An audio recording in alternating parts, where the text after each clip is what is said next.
نحمده ونصلی علی رسولہ الکریم اما بعد۔ آج کا موضوع ہے اپریل فول ڈے اور مسلمانوں کے رجحانات۔ اپریل کا مہینہ جب بھی قریب آتا ہے تو اپنے اندر کئی ساری برائیوں کو اور ایسی خرافات کو لے کر آتا ہے جس کا صادر ہونا کسی سنجیدہ اور شریف انسان اور پڑھے لکھے کی طرف سے ناممکن سا نظر آتا ہے، مگر اب یہ حرکتیں ایسی رسم کی صورت اختیار کرتی جا رہی ہیں کہ اس کے اندر ہر پڑھا لکھا انسان بھی کہیں نہ کہیں شامل نظر آتا ہے۔ حالانکہ بحیثیت مسلمان ہمیں اس بات پہ ضرور غور کرنا چاہیے کہ اس کی تاریخی حیثیت اور اپریل فول ڈے کی شرعی حیثیت کیا ہے، تاکہ شریعت کے نظریے کے مطابق اپنی زندگی کو ہم ڈھال سکیں۔ لیکن آج کے مسلمان مغرب کی تقلید میں ان کی طرف سے ہر آنے والے رسم کو نبھانے کے لیے بضد نظر آتے ہیں، اور ایسا لگتا ہے کہ غلامی کا یہ ناسور اس درجہ ہمیں لاحق ہو چکا ہے کہ یہ قبیح رسم ختم ہونے کے بجائے آہستہ آہستہ اور سال بسال ترقی ہی کرتا جا رہا ہے۔ حالانکہ ان تمام قبیح رسموں کا ایک سنجیدہ انسان کی طرف سے آنا کافی دشوار معلوم ہوتا ہے۔ اپریل فول کیا ہے، اس کی شروعات کہاں سے ہوئی، اس سوال کے جوابات کو تلاش کرنے کی ضرورت ہے، تاکہ ایک دردمند انسان اس کے جواب کو تلاش کر اس برائی کے روک تھام کی کوشش کرے۔ اپریل فول کے معنی جھوٹ، دھوکہ دہی اور تکلیف پہنچانے کا دوسرا نام ہے۔ انسائکلوپیڈیا اور بریٹانیکا میں اس کا تعارف اس انداز میں کرایا گیا کہ اپریل فول اپریل کا پہلا دن ہے۔ آل فولز ڈے کے نام سے بھی اپریل فول کو جانا جاتا ہے۔ یہ نام اپریل فول ڈے اس لیے رکھا گیا کہ اس دن لوگ ہر قسم کا مذاق کر لیتے ہیں اور جھوٹ میں ایسا مذاق کرتے ہیں کہ جو بعد میں تکلیف کا سبب بنتا ہے۔ مثلا کسی جاننے والے کو جھوٹ کے طور پہ یہ خبر دی جاتی ہے کہ آپ کے کسی رشتہ دار کا انتقال ہو گیا یا کسی حادثے کے شکار ہو گئے۔ اب وہ دور دراز علاقے سے آپ کی خبر کو سچا مانتا ہوا وہ آتا ہے، لیکن یہاں آنے کے بعد یہ نظر آتا ہے کہ ایسا کوئی حادثہ ہوا ہی نہیں۔ اپریل فول کا آغاز کب ہوا، اس سلسلے میں مورخین کے کئی اقوال ہیں۔ شیخ الاسلام حضرت مولانا مفتی تقی عثمانی دامت برکاتہم لکھتے ہیں کہ بعض مصنفین کا کہنا یہ ہے کہ چونکہ اپریل سال کی پہلی تاریخ تھی اور پہلے سال کی ابتدا اپریل سے ہوا کرتی تھی، جنوری سے نہیں ہوا کرتی تھی، اور اس وقت اس اپریل کے مہینے میں ایک ان کے معبود تھے جن کی یاد میں یہ تہوار منایا جاتا تھا، جس میں وہ لوگ تفریح تباہ کے لیے ہنسی مذاق اور جھوٹ بولا کرتے تھے۔ دوسرا قول مورخین کا یہ ہے کہ جب سال کی شروعات پہلے اپریل میں ہوا کرتی تھی، جنوری میں نہیں ہوا کرتا تھا، لیکن ایک مرحلہ آیا کہ لوگوں نے سال کی شروعات جنوری سے قرار دیا اور کیلنڈر کو تبدیل کیا، تو جو لوگ سال کا شروعات اپریل کو مناتے تھے، یعنی نیو ایئر 1 اپریل کو منایا کرتے تھے، تو دوسرے لوگ کچھ بچوں کو، کچھ لوگوں کو یہ اس کام کے لیے منتخب کیا کہ جب وہ لوگ سال کی شروعات 1 اپریل کو منائیں تو ایسے وقت میں ان کا مذاق اڑایا جائے اور ان کے اوپر ہنسا جائے۔ تیسری بات یہ لکھی ہے کہ اپریل فول جو ڈے ہے یہ کئی ایسے تہواروں کا مجموعہ ہے جس کے اندر جھوٹ بولنا، تکلیف دینا یا کسی کو جھوٹی خبر دینا یہ باتیں رائج تھی، اور یہ فرانسیسی تہوار مانا جاتا تھا۔ چوتھا قول جو اس میں سب سے زیادہ خطرناک ہے وہ یہ ہے کہ یہودیوں نے اور دوسرے لوگوں نے حضرت عیسیٰ علیہ السلام کو گرفتار کر لیا، اور گرفتار کرنے کے بعد ان کا مذاق اڑانے کے طور پہ ان کی آنکھوں پہ پٹی باندھ دیتے، اور کوئی بندہ ان کے رخسار مبارک پہ تماچا مارتا اور کہتا کہ آپ تو نبی ہو، تو بطور وحی کہ یہ بتاؤ کہ آپ کو کس نے تماچا مارا۔ اس طرح سے وہ لوگ حضرت عیسیٰ علیہ السلام کا مذاق اڑاتے۔ ہمیں اس بات پہ زیادہ غور کرنے کی ضرورت ہے کہ تمام انبیاء اور رسول پہ ہمارا متفقہ ایمان ہے ہم نہ کسی کے درجے کو اونچا کرتے ہیں اور نہ ہی نیچا کرتے ہیں، لیکن آج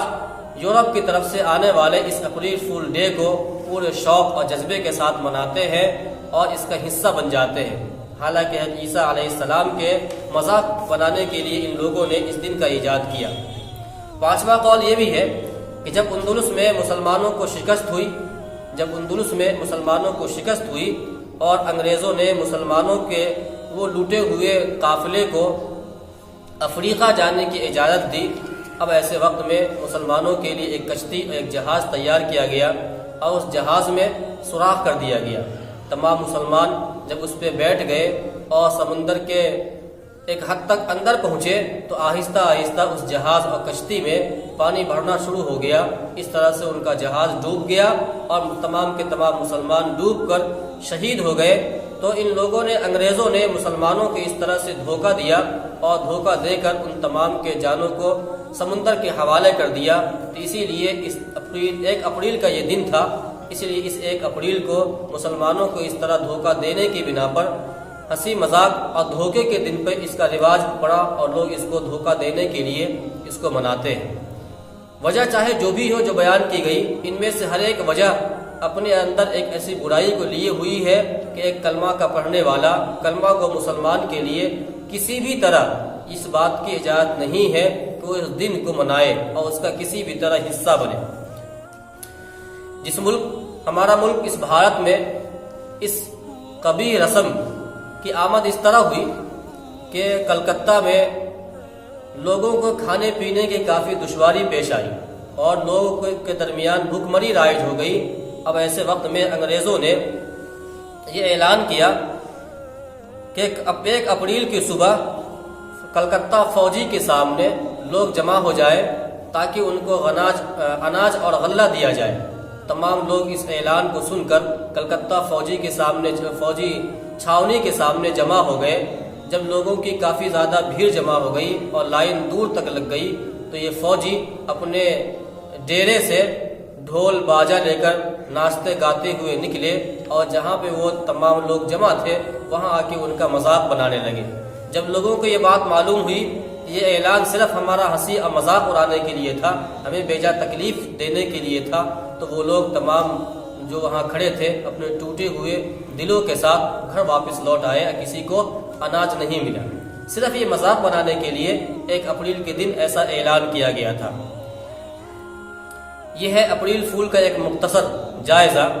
اگر ان میں سے کسی ایک پہلو کو بھی آپ اپنی نگاہوں میں رکھیں تو کسی بھی طرح سے کسی انسان کے اندر اگر تھوڑی بھی عقل ہے تو یہ عقل اس کو اس بات کی اجازت نہیں دے گی کہ اس طرح کے رسم میں جو مغرب نے لوگوں کے مذاق اڑانے کے لیے، تکلیف دینے کے لیے اور ایذا پہنچانے کے لیے ایجاد کیا اس کا حصہ بنے۔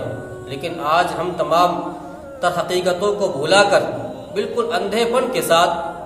یورپ کی طرف سے اٹھنے والی ہر ایک آواز میں لبیک کہنا اور ان کے ساتھ شریک ہونا گویا کہ اپنا پیدائشی حق سمجھتے ہیں، جو کہ نیچر اور فطرت کے خلاف ہے۔ اس کے علاوہ اگر دیکھا جائے تو شریعت کے لحاظ سے، دین اسلام کے لحاظ سے اس اپریل فول ڈے کے منانے میں کئی گناہوں کا اور کئی طرح کے تکلیف دینے کو ایک ساتھ جمع کرنا ہے۔ سب سے پہلا اس کے اندر جھوٹ بولنا ہے، اور دوسرا دھوکہ دینا ہے، اور تیسرا کسی کو تکلیف پہنچانا ہے۔ جھوٹ ایک عجیب لعنت ہے۔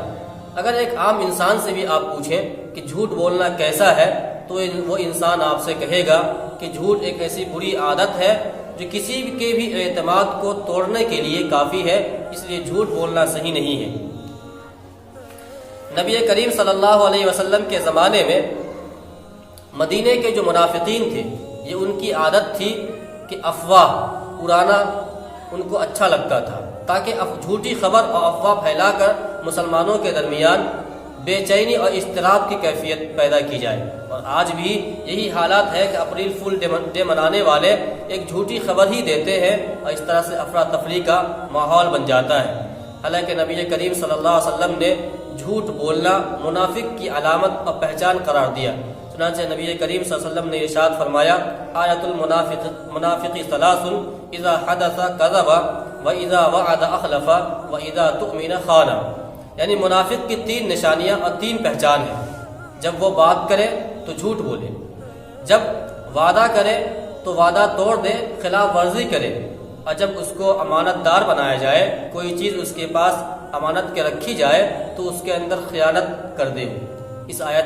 حدیث میں نبی کریم صلی اللہ علیہ وسلم نے جھوٹ بولنا منافق کی پہچان قرار دیا۔ اپریل فول ڈے میں پہلا کام جھوٹ بولنا ہی ہوتا ہے کہ جھوٹ بول کر کسی کو کوئی خبر دی جاتی ہے۔ دوسرا اس میں دھوکہ دینا بھی ہوتا ہے۔ حالانکہ نبی کریم صلی اللہ علیہ وسلم نے ارشاد فرمایا کہ بہت بڑی خیانت کی بات ہے کہ آپ اپنے بھائی کو کسی ایسی بات کی خبر دیں جس خبر کے دینے میں وہ آپ کو سچا سمجھ رہا ہے، لیکن جب وہ آئے تو یہ معلوم ہو کہ یہ بات تو جھوٹی تھی۔ تو اس طرح سے نبی کریم صلی اللہ علیہ وسلم کے اس ارشاد گرامی کے بھی خلاف ورزی ہے، اس لیے ہمیں اس سے بھی احتیاط کرنا چاہیے۔ اپریل فول ڈے میں تیسری چیز کسی کو بیجا تکلیف دینا ہے، جو کہ گناہ کبیرہ ہے۔ ہم تمام شریعت محمدی کو ماننے والے ہیں۔ شریعت اسلامی میں کسی مسلمان ہی کو کیا، ہر اس انسان کو جو خدا کا منکر ہے، حتیٰ کہ جانور کو بھی بیجا تکلیف دینے سے اسلام نے منع کیا اور یہ کہا کہ بیجا کسی کو تکلیف نہ دی جائے۔ اسی لیے نبی کریم صلی اللہ علیہ وسلم نے ارشاد فرمایا المسلم من سلم المسلمون من لسانہ و یدہ، کہ مسلمان تو وہی ہے جس کی زبان اور ہاتھ سے دوسرے مسلمان محفوظ رہے۔ نبی کریم صلی اللہ علیہ وسلم کی ان تمام ارشادات گرامی کو ذہن میں رکھ کر بحیثیت مسلمان ہمیں یہ سوچنا چاہیے کہ اپریل فول ڈے منانے میں جہاں اتنی زیادہ عقلی خرابیاں ہیں، وہیں پہ اتنی زیادہ دینی خرابی بھی ہے۔ ان تمام خرابیوں کے ہونے کے باوجود آج ہمارا طبقہ اس طرح سے اس کام میں، اس غلط حرکت میں، اس قبیح رسم میں ملوث نظر آتا ہے کہ کوئی بھی اس کام کو کرنے کے بعد برا نہیں سمجھتا، بلکہ وہ چوڑا ہو کر اس کے اوپر دلائل بھی فراہم کرتا ہے کہ ایسا اگر ہنسی مذاق کے لیے کر لیا تو کیا حرج ہے۔ حالانکہ نبی کریم صلی اللہ علیہ وسلم نے ارشاد فرمایا کہ اگر کوئی کسی کو ہنسانے کے لیے بھی اگر جھوٹ بولتا ہے تو یہ گناہ ہے۔ صرف ہنسانے کے لیے بھی جھوٹ بولنا جائز نہیں ہے۔ اس لیے ہم تمام مسلمانوں کو ان تمام باتوں کو ذہن میں رکھ کر اس بات کا پابند ہونا چاہیے کہ شریعت اسلامی کبھی بھی ایسی بیجا بیہودہ رسموں کی اجازت نہیں دیتی۔ اس لیے ہم تمام کو یہ چاہیے کہ اللہ تبارک و تعالیٰ سے توبہ استغفار کرے، اپنے آپ کو، خود کو اور اپنے تمام مسلمانوں کو اس بات کی سمجھنے کے لیے ان کی ذہن سازی کی جائے تاکہ وہ اپنے اعمال کو اللہ تبارک و تعالیٰ کی ناراضگی مول لے کر خراب نہ کرے اور اپنے آپ کو جہنم کے ایندھن سے اور آخرت کے خراب ہونے سے بچائے۔ اللہ تبارک و تعالیٰ ہمیں عمل کی توفیق دے۔ وما توفیق الا باللہ۔